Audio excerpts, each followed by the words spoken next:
Welcome to Better English Step by Step. I am Sarah, your guide for today's session. And I am Mark. Hello, everyone. It is great to have you here with us. Take a deep breath. Relax your shoulders. Today, we are not just learning English. We are organizing our minds. We are going to slow down and look at one of the most useful skills in any language, which is how to plan your week. Everyone tells us we need to be productive. We need to manage our time.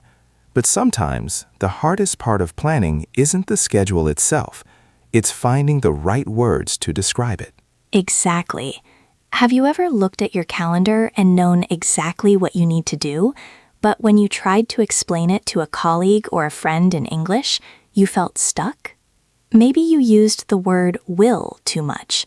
Maybe you just listed times and dates like a robot. It happens to all of us. You want to sound professional and organized, but you end up sounding a bit unsure. You might say, I will do this on Monday, but you want to say, I am handling this project first thing Monday morning. That difference is what we are focusing on today. This episode is your calm, step-by-step guide to the vocabulary of planning. We are going to build a weekly plan together. We will look at the grammar of the future, the prepositions of time, and the specific verbs that professionals use to manage their workload. By the end of this hour, you will be able to talk about your schedule with confidence. You won't just say what you are doing. You will sound like you are in control of your time. Before we open our notebooks, if you enjoy these long, relaxing study sessions where we give you plenty of time to listen and repeat, please make sure you are subscribed to the channel. It helps us keep creating these lessons for you. Now, Mark, let's imagine it is Sunday evening. The house is quiet, you have a cup of tea, and you have a blank notebook in front of you. That is my favorite time of the week, the calm before the action starts. Let's start with the basics. The foundation of any plan is time. But in English, time relies heavily on three little words, the prepositions in, on, and at. These are small words, but they cause big headaches. They do. So let's clear them up right now, slowly and permanently. We use at for specific clock times. It is like a pin on a map.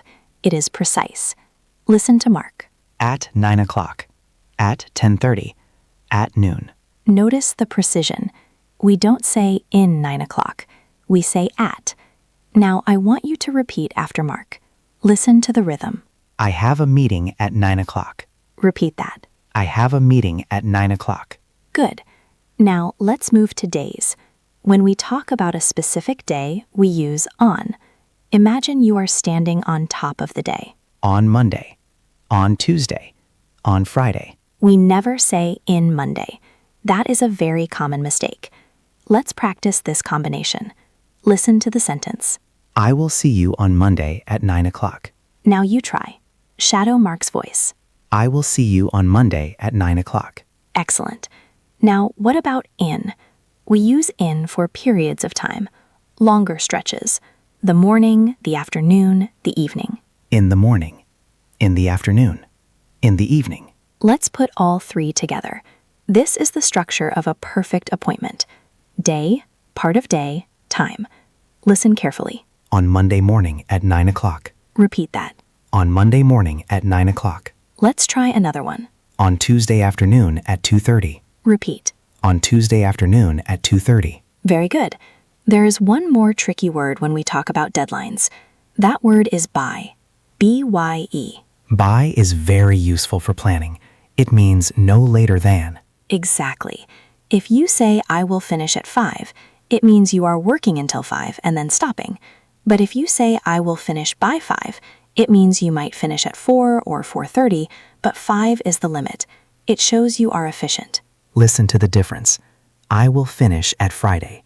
That sounds strange. It implies the action happens only on Friday. But listen to this. I will have the report ready by Friday. That sounds professional. It means before the weekend starts, this will be done. Let's practice using by for deadlines. Repeat after Mark. I need this done by noon. Repeat. I need this done by noon. Another one. Please submit the plan by Wednesday. Repeat.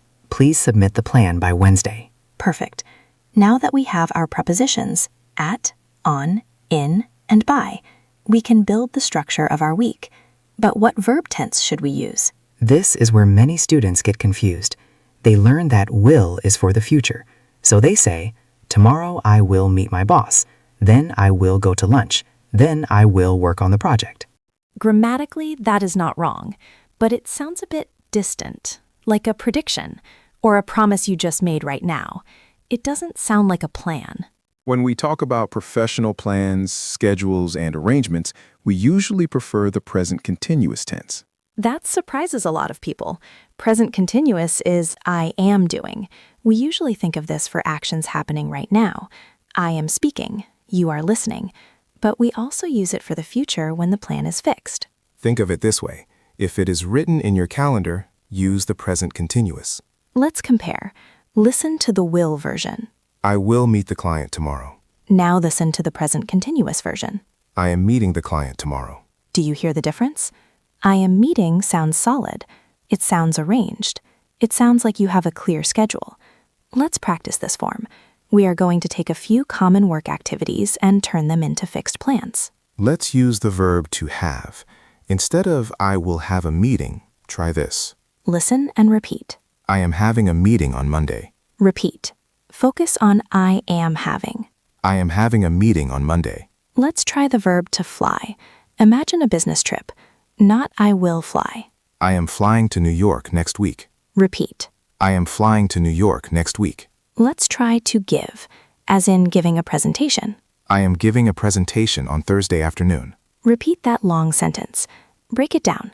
I am giving a presentation on Thursday afternoon. I am giving a presentation on Thursday afternoon. Good. Now there is a middle ground. Sometimes you have a plan, but it isn't a fixed appointment with another person. It is just your intention. It is what you want to do. For that, we use going to. Going to is for intentions. I am going to clean my desk. It's my plan, but nobody else is involved. It's slightly less fixed than I am meeting, but much better than I will. So the hierarchy of planning is this. Will is for new decisions. Going to is for intentions. Present continuous is for fixed arrangements. Let's practice distinguishing these. I will give you a scenario. You are sitting at your desk on Sunday night. You want to organize your files. Is that an appointment with someone else? No, it is just me. So I would say, I am going to organize my files. Correct. Repeat that. I am going to organize my files. Now, scenario 2. You have a dentist appointment at 3 p.m. Is that fixed? Is someone else waiting for you? Yes, so I would say, I am seeing the dentist at 3. Repeat. I am seeing the dentist at 3. Scenario 3. You just realized you forgot to buy milk. You decide right now to go to the store. That is a quick decision, so I use will. I will go to the store. Exactly. But for our weekly plan, we are mostly looking at going to and present continuous. We want to sound organized. We want to sound like we know what is happening. So let's start filling in our week. We have Monday, the start of the week. Monday is a special day. It sets the tone. We need strong verbs for Monday. A great phrasal verb to start the week is to kick off. Kick off comes from sports, like football. It means to start something with energy. Instead of saying, I am starting the project, you can say, I am kicking off the project. It sounds dynamic. Let's practice. I am kicking off the new project on Monday morning. Listen to the connection between kick and off. Kick off. Repeat the sentence. I am kicking off the new project on Monday morning. Another useful word for Monday is prioritize. To prioritize means to decide what is most important. Mondays are often for prioritizing. You look at your list and choose the top items. Listen to this sentence. First thing Monday, I need to prioritize my tasks. First thing is a great phrase. It means immediately after arriving. Let's practice that whole phrase. First thing Monday, I need to prioritize my tasks. First thing Monday, I need to prioritize my tasks. Repeat. First thing Monday, I need to prioritize my tasks. Now let's move to the middle of the week. By Tuesday or Wednesday, things get busy. Sometimes you have too much work. You need to move things around. We don't usually say change the time in a professional setting. We use verbs like reschedule or push back. Push back is very common. It means to move an appointment to a later time. It gives the visual idea of pushing something away from you, further down the calendar. For example, I need to push back our meeting to 4 p.m. This is a polite way to delay. It doesn't sound like you are canceling. It just sounds like you are adjusting. Let's practice. Can we push back the call to Tuesday afternoon? Repeat.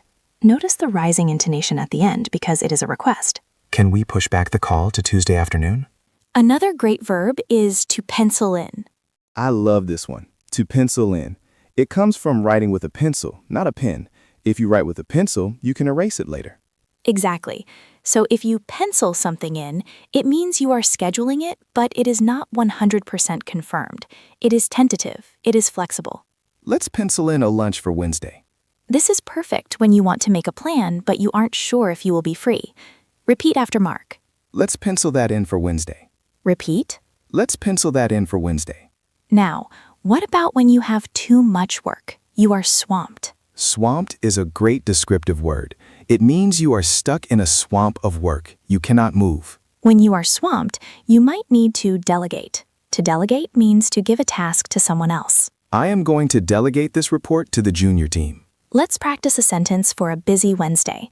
I am swamped, so I am going to delegate this. I am swamped, so I am going to delegate this. Repeat. I am swamped, so I am going to delegate this. Moving on to Thursday and Friday, we are approaching the end of the week. We want to finish things. A great phrasal verb here is wrap up. Wrap up means to finish or complete something, usually bringing it to a nice conclusion, like wrapping a gift. You don't just stop working, you wrap up your work. It implies you are tidying up loose ends. I am hoping to wrap up this project by Friday. Notice the use of by Friday there, the deadline. Let's practice. I want to wrap everything up by Friday afternoon. Repeat. I want to wrap everything up by Friday afternoon. Another strong verb for the end of the week is finalize, to make something final. We are finalizing the contract on Friday. This uses the present continuous because it is a fixed plan. Repeat. We are finalizing the contract on Friday. Repeat. We are finalizing the contract on Friday. Now we have a collection of powerful vocabulary. We have kickoff, prioritize, push back, pencil in, delegate, wrap up, and finalize. These are the tools of a manager. These are the words of someone who is in control. It is amazing how much more professional you sound when you use wrap up instead of finish, or push back instead of do it later. It changes your mindset. Now we are going to do something special.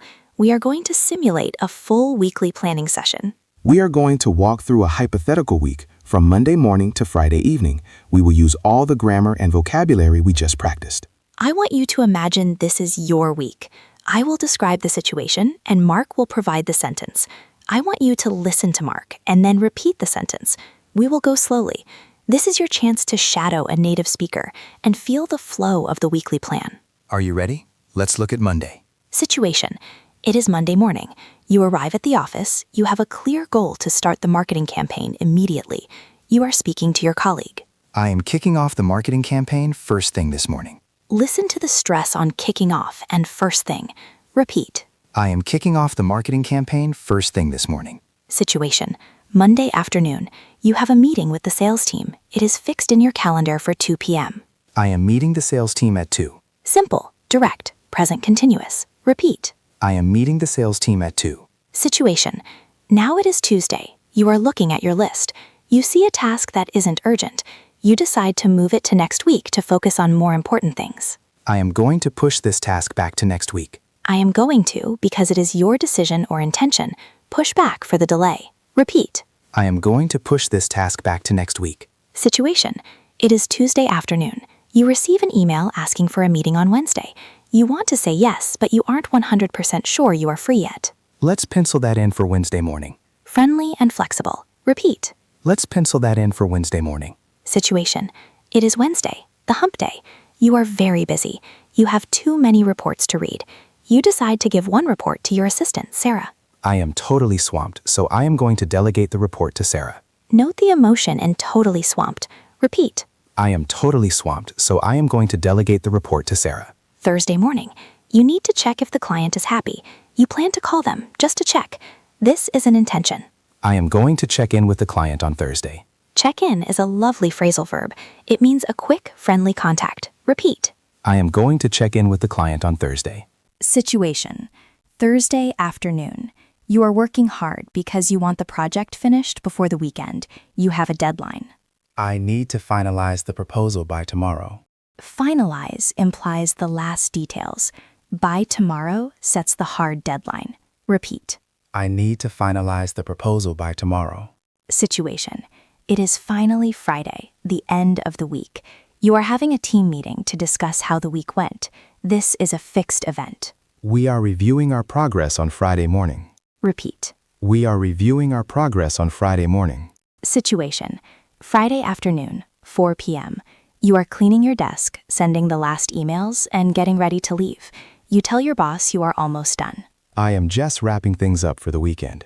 Just wrapping things up. It sounds so satisfying.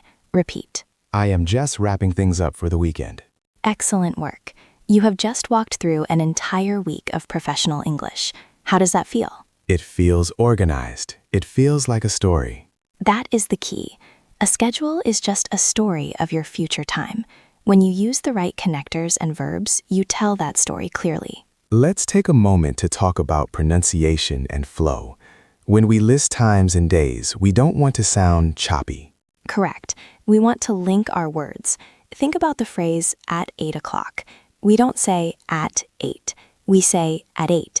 The T connects to the E. At 8. At 8. Try that. At 8 o'clock. I am starting at 8 o'clock. Hear the flow? I'm starting at 8 o'clock. It is one long ribbon of sound. What about on Monday? The N in on flows into the M in Monday. It almost sounds like one word. On Monday. I am free on Monday. Repeat that flow. I am free on Monday. This linking is what makes you sound fluent. It also gives you time to think.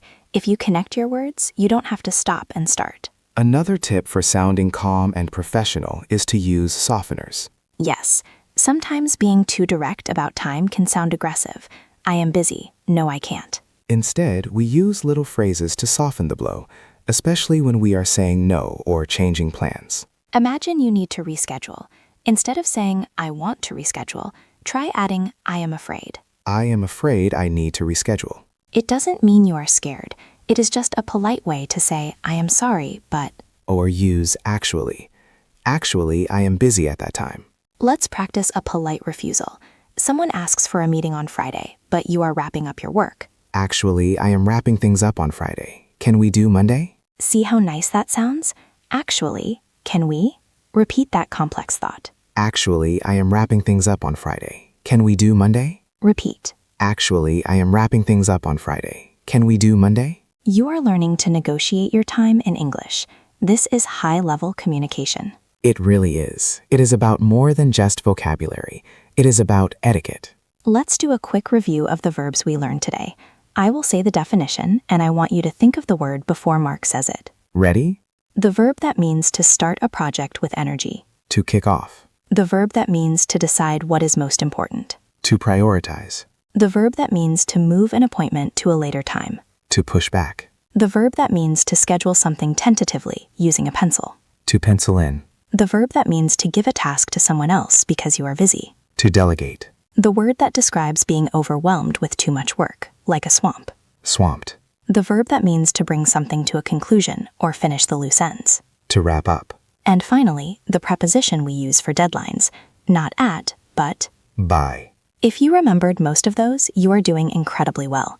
These are words that native speakers use every single day in offices around the world. And remember, you don't have to use them all at once. Just pick one. Next time you start a project, tell yourself, I am kicking this off. Next time you are busy, tell your friend, I am swamped. Small steps build big confidence. I think we have time for one more practice simulation, a longer one. That is a great idea. Let's combine everything into a paragraph. Mark is going to tell us his plan for next week. He will speak naturally. I want you to just listen first. Close your eyes if you can. Just let the English flow into your ears. Okay, here is my plan. Next week looks busy. I am kicking off the design project on Monday morning, so I need to be fresh. I am seeing the client on Tuesday at 10 a.m., but I might need to push that back if the design isn't ready. Wednesday is open, so I am going to pencil in some time for deep work. By Thursday, I want to finalize the budget, and honestly, on Friday, I am just going to wrap things up early because I am exhausted. Did you catch the flow? He moved from Monday to Friday effortlessly. He used I am kicking off, I am seeing, I might need to push back, pencil in, finalize, and wrap up. It sounded natural because I mixed the grammar. I used present continuous for the client meeting, I am seeing, and going to for my own work, I am going to pencil in. Let's try to shadow that paragraph. We'll break it into 3 parts. Repeat after Mark. Part 1. Next week looks busy. I am kicking off the design project on Monday morning. Repeat. Next week looks busy. I am kicking off the design project on Monday morning. Part 2. I am seeing the client on Tuesday, but I might need to push that back. Repeat. I am seeing the client on Tuesday, but I might need to push that back. Part 3. By Thursday, I want to finalize the budget, and on Friday, I am wrapping things up early. Repeat. By Thursday, I want to finalize the budget, and on Friday, I am wrapping things up early. Wonderful. You have spoken a full, complex paragraph about time management. You know, Sarah, writing things down helps a lot too. It does. There's a strong connection between the hand and the brain.